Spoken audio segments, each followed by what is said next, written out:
everybody. We'll do the embargo today, please, for Sunday. So it'll be a 10:30 Saturday evening embargo, please. Any questions we'll take in Spanish just before that embargo. And then if you could keep to your seats after we've finished the embargo section, we'll be doing a short picture around the commercial announcement. Got 2 mics. Yep. Hi Pep. Yaya Toure has told us he wants to stay. He loves the football club. So does that change your thinking in some respects, as opposed to leaving it until the end of the season? Will he be offered a new contract before then? What are your plans for him long term? Good morning. I knew that. He expressed in the media what I knew that for months ago. So, but in all these issues we're going to talk about at the end of the season. With that in mind then, what do you make of the speculation surrounding the squad? It seems that the speculation is that the squad requires a major overhaul. What's your view as regards that? And does Vincent Kompany still fit into your long-term plans, for instance? I'm so happy with the squad, I said many times. So speculation, that is normal when you're out in the competition in this span of the period. It happened everywhere, not just in the Premier League in England. So, but I said many times, I'm so happy working with these guys and how they try to do and how good performance they made. And we are going to improve a lot with a lot of these guys. Next season, a lot of these guys will be here. So how important do you feel this one game is in terms of securing Champions League qualification for next season, and what reaction do you expect from your players after midweek? For the qualification for the Champions League will be tough until the last game of the Premier League. So except of course the Chelsea, the other contenders will be there until the end of the season. And of course it's a good bit to see how everybody react, me, myself and everybody, the players, after to be out of the Champions League, of course, this important game before the national team break. So, and of course against one of the best teams in the Premier League. Pep, the Champions League has obviously been such an important part of your career. Have you had a chance to reflect on this week and maybe what went wrong and what lessons can be learned for future years? A lot of lessons can be learned. That's pretty sure. Of course, I had a good success in that competition, but the exceptional issue is not to be out in the Champions League and 80 finals. We have to think everybody to be humble, to accept that. So how difficult is that competition? The people create a lot of expectations. We know that all teams around the world in that competition is so demanding. I think England has to be awareness about that. But a lot of players, the first time they play in that competition, and they will learn, we will learn about, for the next season we'll be stronger, I think, in that terms. We were close to be qualified, so at the end we scored 6 goals. Of course we conceded 6 goals, and when that's happened it's so complicated. Most of the goals, it was our mistakes, that it happened many times in that season. And I think that is going to happen less in the next season. Hopefully we will learn. But I don't have too many regrets about how we compete, except the first half there. The people can believe we were there defending a result. It's the only thing I could not, I didn't want it, but that's happened because the opener was good. And of course we started the first 6-7 minutes, we were really well. And after the goal we concede, sometimes it's not difficult, the Champions League control the emotion. In the second half, we show what we wanted from the beginning, but it's always impossible to dominate 90 minutes in a game like away in the second round in the Champions League. You cannot do the same we did in the second half, but we have to avoid to be 42 minutes or 40 minutes playing like we play in the first half. That's why we are out. But in terms how they react and play, they compete 2 games. I am so glad. So we react, or you overcame in a difficult situation in at home, when with one we have a most incredible penalty I ever seen with Sergio Aguero, they didn't concede, and after we moved immediately 1-2, was 1 penalty against, with the save, how we react in that situation. That is many things we can learn in the future. But of course we are out, and when you are out, we have to accept absolutely everything the people say. Yaya Toure told us at the start of the week that he doesn't like playing against Liverpool because of the way they counter-press, because of the style that they have. What is it about facing a Jurgen Klopp team, whether it be Liverpool or Dortmund, that you've had experience in the past, What is it like playing against Jurgen? No, it's a top coach. It's a spot little process. Is attack inside. Is win the ball, regain the ball and attack. And when you lose the ball, immediately transition offensive, defensive, and win the ball and attack. He likes to attack in 4, 5, 6 seconds all the time. And the teams, when you want to attack, they feel comfortable. When the teams where they defend a lot of deep, sometimes they have more problems. But it's a top team, a top trainer. Respect a lot. Huge talent players, English players and foreign players there. So I think it's a real good team. Good test because against I think the best teams in the Premier League in terms of the clubs. They are now on top of the league. They make a good results. So tough game. Yeah, you talked about the record there against top 6 sides. Does that almost make them the most dangerous opponents in the league, Liverpool? But if you see in terms of the results until now, yes. But it's a one new game and everything can happen. Stand for me, please. Pep, sorry, because you mentioned conceding 6 goals against Monaco, and you talked about how dangerous they are, Liverpool in attack. So will you have any plans to change in defense, or maybe be more defensive against them? No. Again, we have to try. Of course, we have to defend better, but I think in the 10 minutes and 12, 15 minutes, the second half in our game in Monaco, we create 5 chances, and a few teams can do that in Europe. And chances arrive in the byline, it's just one pass, you score a goal, and we miss those chances. And we create, that's happened a lot of times. And when I said when we miss these kind of chances, that create the problems after in back. And when you are safe back, you're more safer in the chances. But maybe, for example, in the second half in Monaco, how many chances Monaco they create? 0. The goal, okay? Set pieces, the goal, no else. So in the first half, the 3 times they score a goal, they score a goal. So the problem was in Monaco, in the first half we didn't create. That is what I am most worried the most, not because of the chances. But all the season was like this. So they create chances, not too much, they score goals. But in the last games in the Premier League, we concede few. So Middlesbrough was 1 set pieces again, 1 corner in the first half, 1-0, no more. Against Stoke City, no chance, no chance. So 0.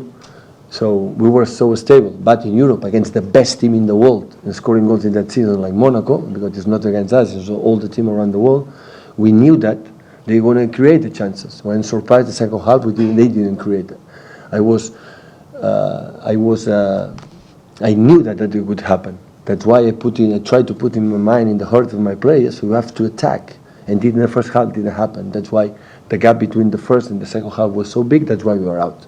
Because in that competition, you can be 10 and 15 and 20 minutes, a little bit, suffer. It's impossible. It doesn't matter the teams. You put the teams in 80 finals now, and I cannot imagine to playing against them, you don't suffer 50, 20 minutes. But it was quite long. It was 40 minutes. In the terms we didn't create. It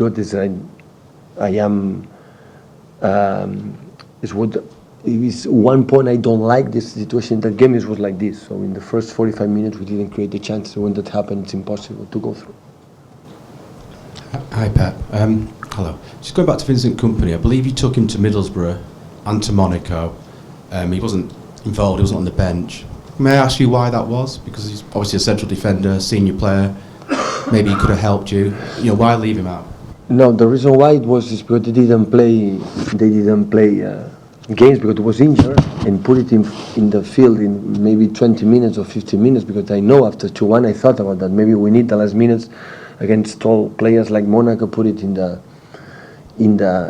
the field to defend this kind of situation. But it was long time injured, and always sometimes arrive as injured again. I take that risk. I would have been more safer, more sure. Now maybe it's going to go to the national team and he can play minutes. I wanted to be sure he can compete from the beginning. Don't waste one game, one change, because he cannot play 90 minutes, or when we play the last 50, 20 minutes, or maybe he's injured again, and that's why I would like a little more time to be sure. But of course, we're so happy he's fit, and of course, at the end of the season, when I concerned, but this is the case. So Nico played amazing against Middlesbrough, and all the games he played, he didn't play the last game. So in that terms, all 3, the rotation, and we are happy that Beanie is again there. Hi Pep, just on that, I don't see you. I'm here, right. Sorry. Just on that, is there a chance of Vincent coming back into the team and to become a regular member of the team once again? Yeah, it was our desire from the beginning of the season, but it happened the same for the last season. He was not fit. And of course, there are a lot of process, a lot of works, and a lot of was not involved. And sometimes you need to see, he understand that, to do that, and to be involved. But the first step, I said many times, is to be fit to make a training sessions. In the last 2 weeks, he's there. Pep, you said a few weeks ago that there was no way you could make the number of changes that perhaps you needed to last summer because you can't do that all in one summer. Does that not still apply this summer? Yeah, for instance, the people make a report about the people, all the people say about our performance, about performance in Monaco, and the people said we're going to change 12 or 13 players. I'm going to assure you, it's impossible today to do that. So you have to be a little bit more responsible. You have to imagine a club, 13 players, like they have a contract and maybe have to pay that distance, go there to pay their salaries and spend 40, 50 million every player. So we're going to spend 500 or 600 million pounds. It's impossible. For instance, we're going to we're going to try to improve the team, but improve what we can, it's possible on the market in the way you can do so. And because most of the players, the basis is perfect, it's done. So John Stones next season will be better player. The next month or month and a half, John make a step forward, huge step forward. It's the best John Stones I've ever seen, but the next season will be better because he's so young. It's the first year go to Europe to play in no-cam in this kind of stages. And the people believe, come here, you put it in the field in one team competing, now he's going to play well. Need the process and need time to build and to be settled. But I am delighted his performance and how good will be for your national team in the future. I am pretty sure of that, how important will be. And of course, but make a mistake, but part is the process. I didn't see never a central defender with 10 to 21 years go in 80 finals or quarterfinals or semifinals or playing the biggest stages and don't make mistakes. It's impossible.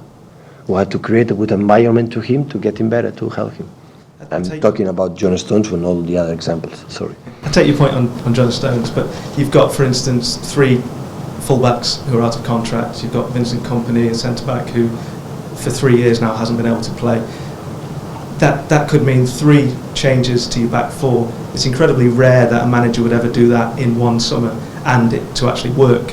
Yeah. That's a major challenge facing you. Yeah, that's true. But that's why we're here, we're going to try. But that doesn't mean that all the fullbacks in the contract, they're going, all of them leave. Some of them maybe is going to stay.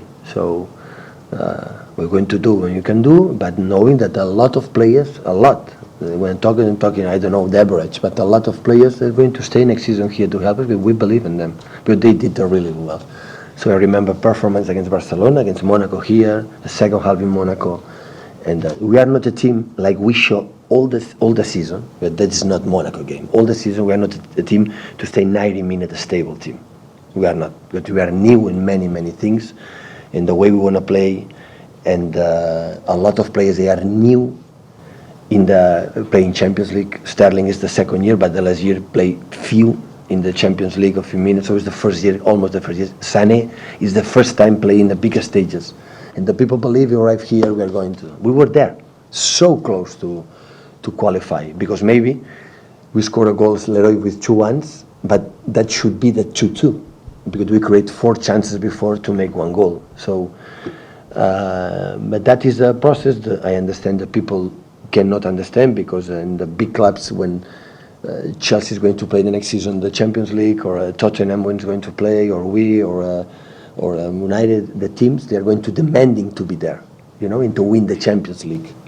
But that competition showing the last 50, 20 years, especially for the English teams, especially for not except Barcelona, Madrid, and the other ones. So it's so difficult to win that competition. But of course, you have to improve. To try for the next season to be better in that competition, to be more stable. The chances we create, score more goals, and we create the few chances we concede, try to defend better. And of course, our boxes, it's our big gap to improve for the next season. What's the chairman's reaction been to Wednesday's exit? And do you get Chairman? Yeah. I received a text message the day after. And what was the reaction from him? What do you believe? Well, was he disappointed?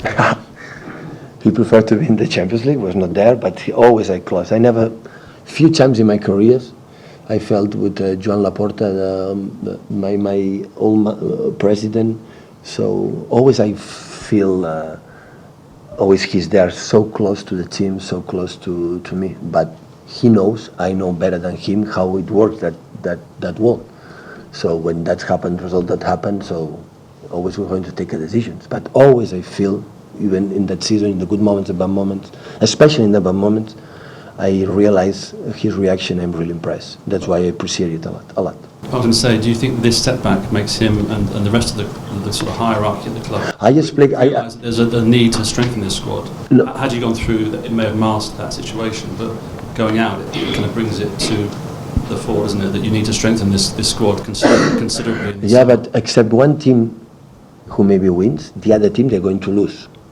And all the managers and director of sportive and the managers, they want to improve and strength and getting better.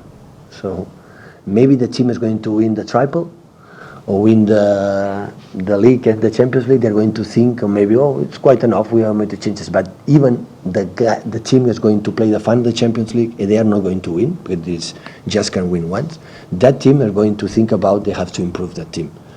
So I knew that. I met the big boss, Sheikh Mansour in Abu Dhabi in Athens, and I hear the plan. So it's a team who created 7 years ago a next step, where they took in charge that club, and they are thinking to getting better. And that is the reason why, which players, which manager will be. Of course, it depends on the results. That is going to happen. But I wanted to be involved in that as much as possible, to help that team to make a next step. And I have more power than ever in my life like a manager. So it's a big deal for me. It's a big challenge, and I want to deal that.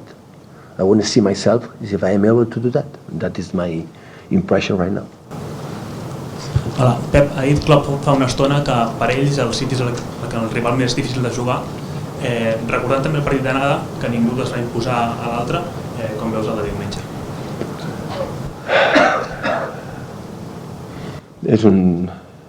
Puc dir quasi bé el mateix, és el rivals més dur que ens ho vam enfrontar. L'única força que tenim els entrenadors, o que més tinc jo, és jugar com jo vull. És l'única, no n'hi ha cap altra més. Els títols no em canvien, no em donen més felicitat que el fet de no guanyar, que el fet de jugar al meu equip com és el d'allò. I el Jürgen juga a la seva manera, per tant l'admiro tant, perquè l'he vist al Dortmund, l'he vist ara aquí, juga com ell, i ell sap que juguem com a mi m'agrada, i aquesta és l'única força que tinc. Jurgen Klopp has said Manchester City is the most difficult team to play against. How do you see the match on Sunday? Well, I could say almost the same for Liverpool. It's one of the most tough opponents in the Premier League. The unique force I have is to play the way I want. Trophies are not going to change that way. I want to play the way I am. And it's the same for Jurgen. He plays the way he is. That's why I admire him so much. Hola, buenas tardes. Dijo cuando llegó que venía a aprender de este fútbol, de esta liga. Me gustaría saber, llegados a este punto, qué es lo que ha aprendido. Y dos, Pedro ha sido convocado otra vez para la selección. Pedro, me gustaría saber qué parte de culpa tiene en el éxito del Chelsea. Cero. Gracias. Pedro, en té molta. Havia entès quina part culpa tenia jo. En té molta. Ha tornat a ser el Pedro decisiu, en castellà, decisiu, en què a prop de l'àrea té un sentit del gol, que té pocs jugadors, dreta, esquerra, i ràpid. Estic molt content per ell. Respecte a la meva pregunta, bàsicament estic aprenent dels meus jugadors. La Lliga té les seves coses, però m'he donat temps que el que aprèn un entrenador és dels seus jugadors, i evidentment són nous, que no els coneixia, i n'aprenc molt. First question, how decisive has been Pedro Rodriguez in Chelsea's success this season? Well, he made a lot of impact. He became decisive again near the boss. His feeling with goal is amazing, and I'm really happy for his performance this season. And the second one, when you arrived, you said you came here to learn. What have you learned so far? I've learned a lot from my players. I have new players and I'm still learning from them, and I learn a lot from them.